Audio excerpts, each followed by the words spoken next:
दोस्तों आज की इस वीडियो के अंदर मैं आपको बताऊंगा कि अमेज़ोन के सेलर पैनल पर अगर आप कस्टमर से अपना कम्युनिकेशन करना चाहते हैं, यानी ऑर्डर से रिलेटेड अगर आपकी कोई भी क्वेरीज है और आप कस्टमर से डायरेक्ट कम्युनिकेट करना चाहते हैं अमेज़ोन के सेलर पैनल के थ्रू, तो उसका क्या प्रोसेस है, तो वही मैं आपको इस वीडियो के अंदर यहाँ पे बताऊंगा। और यहाँ पर आप देखेंगे कि ये मेरा अमेज़ोन का सेलर पैनल है और इसी में मैं आपको एक ऑर्डर दिखाऊंगा। जैसे यहाँ पे मैनेज ऑर्डर्स में मैं जाता हूँ और जाने के साथ ही जो ऑर्डर मुझे अभी शेड्यूल करने हैं, तो जैसे यहाँ पर एक ऑर्डर है, आप ये देखेंगे कि ये वाला एक ऑर्डर है और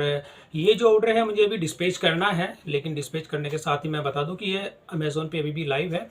तो ये वाला जो प्रोडक्ट है, अब इस प्रोडक्ट को क्या किया, पहले कस्टमर, ये सेम ही कस्टमर है और इसने जब प्रीवियस में भी ये ऑर्डर प्लेस किया, लेकिन ऑर्डर प्लेस करने के साथ ही कस्टमर ने इसको एक्सेप्ट नहीं किया और उसको रिजेक्ट कर दिया। तो जब कस्टमर की ओर से कोई ऑर्डर एक्सेप्ट नहीं किया जाता है तो वो उसके जो इजी शिपिंग चार्जेस जो होते हैं वो आपसे लिए नहीं जाते हैं, अमेज़ोन उसको रिफंड कर देता है। तो यही कस्टमर है। अगर मैं आपको शिप के अंदर दिखाऊं, सेंट के अंदर, और यहाँ पे जो मैंने ऑर्डर शिप किए हैं उन्हीं में मैं दिखा देता हूँ। सेम यही ऑर्डर है और कस्टमर भी वही है।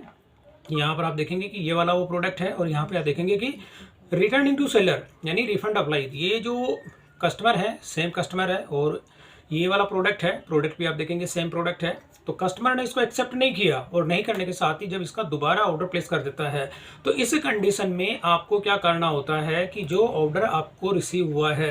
अब आप चाहते हो कि कस्टमर से आप कम्युनिकेट करना चाहते हैं या इस ऑर्डर से रिलेटेड कि भाई आपने जो ऑर्डर प्लेस किया है या तो आप उसको कैंसिल कर दीजिए, या जो भी आपकी है प्रीवियस के अंदर भी आपने जो ऑर्डर्स जो डिस्पैच किया था उसको एक्सेप्ट नहीं किया, तो इसी से रिलेटेड क्या करेंगे कि वापस आपको कम्युनिकेट अगर करना होता है तो इसी में जो ऑर्डर होता है, अब जैसे आप देखेंगे ये वाला ऑर्डर है, तो इसमें आपको क्या करना होता है, जो कस्टमर का जो नेम होता है, आप देखेंगे कि कस्टमर का यहाँ पे नेम है, इस नेम पे आपको क्लिक करना है। तो जैसे आप यहाँ पे नेम पे क्लिक करते हैं तो कॉन्टैक्ट बायर का जो ये वेब पेज होता है ये अपीयर हो जाता है।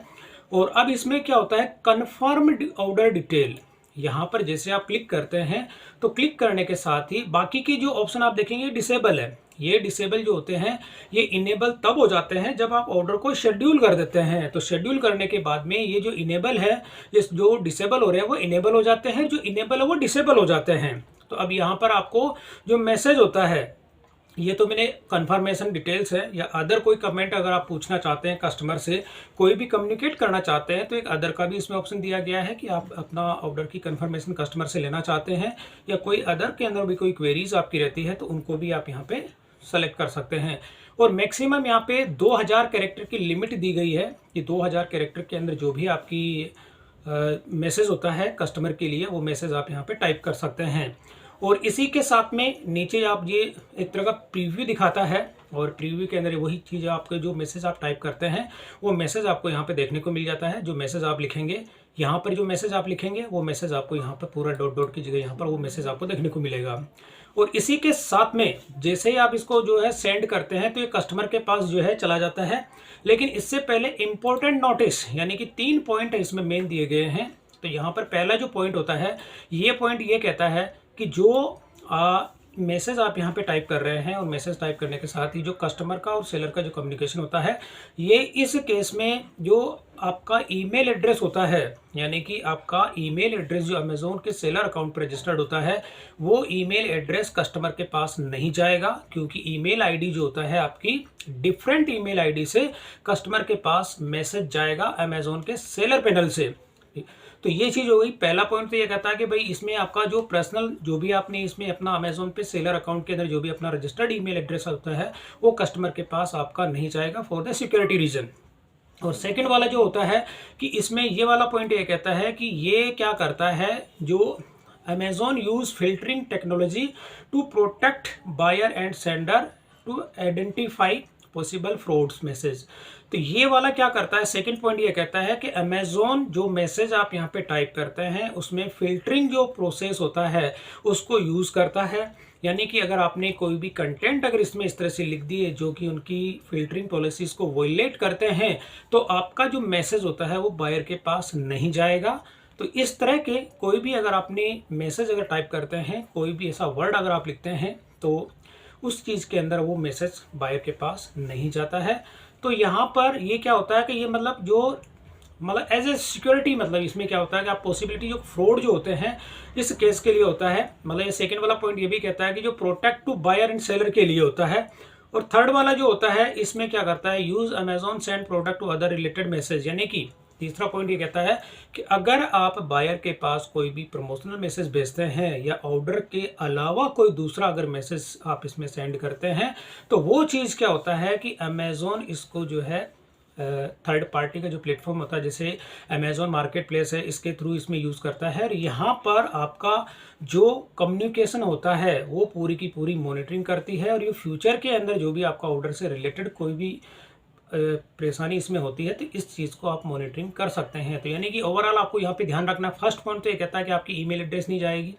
और सेकंड नंबर का होता है कि कोई भी फ्रॉड मैसेज जो होता है वो आप इसके अंदर नहीं कर सकते हैं, कोई भी जो मैसेज होता है। और थर्ड नंबर का जो होता है इसके अंदर कोई भी आप प्रमोशनल मैसेज आप बायर को नहीं करेंगे। तो ये चीज़ें आपको थोड़ी सी ध्यान में रखनी होती है। और फिर जैसे ही आप यहाँ पे सेंड करते हैं, जैसे अगर आप मान लीजिए कस्टमर को चाहते हैं कि आप ये ऑर्डर जो है वो कैंसिल कर दें, तो आप यहाँ पे रिक्वेस्ट कर सकते हैं कि जो भी कस्टमर होता है उसे आप ये अपनी तरफ से रिक्वेस्ट कर सकते हैं कि या तो आप इस ऑर्डर को कैंसिल कर दीजिए, या जो भी अगर आपका 100% कन्फर्मेशन होता है तो इसको प्लीज़ आप एक्सेप्ट करें,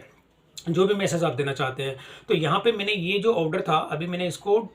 डिस्पैच नहीं किया, मैं शेड्यूल जब कर दूंगा इसको तो शेड्यूल के बाद में आप देखेंगे कि ये वाले कन्फर्म ऑर्डर डिटेल जो होता है ये इनेबल है। और इसके साथ में जो यहाँ पे रिफंड जो होता है अगर ये भी मैं अप्लाई करना चाहता हूँ तो वो भी कर सकता है। और इसमें से अनएक्सपेक्टेड जो प्रॉब्लम विथ ऑर्डर्स और यहाँ पे अदर, ये ऑप्शन अभी 1 2 3 4 ऑप्शन यहाँ पे अभी इनेबल है। और अगर यही जब मैंने इस ऑर्डर को शेड्यूल कर दिया, शेड्यूल करने के मतलब मैं दिखा देता हूँ मैनेज ऑर्डर के अंदर जाके, और यही सेम जो बायर होता है, अब मैं जैसे सेंड के अंदर आपको दिखा देता हूँ। तो सेंड के अंदर जैसे मैं यहाँ पे क्लिक करता हूँ और क्लिक करने पर जो ऑप्शन अभी इनेबल थे वो आपको जो यहाँ पे शिप मैंने कर दिया और कस्टमर ने उसको एक्सेप्ट नहीं किया, मतलब ये वाला ऑर्डर आप देखेंगे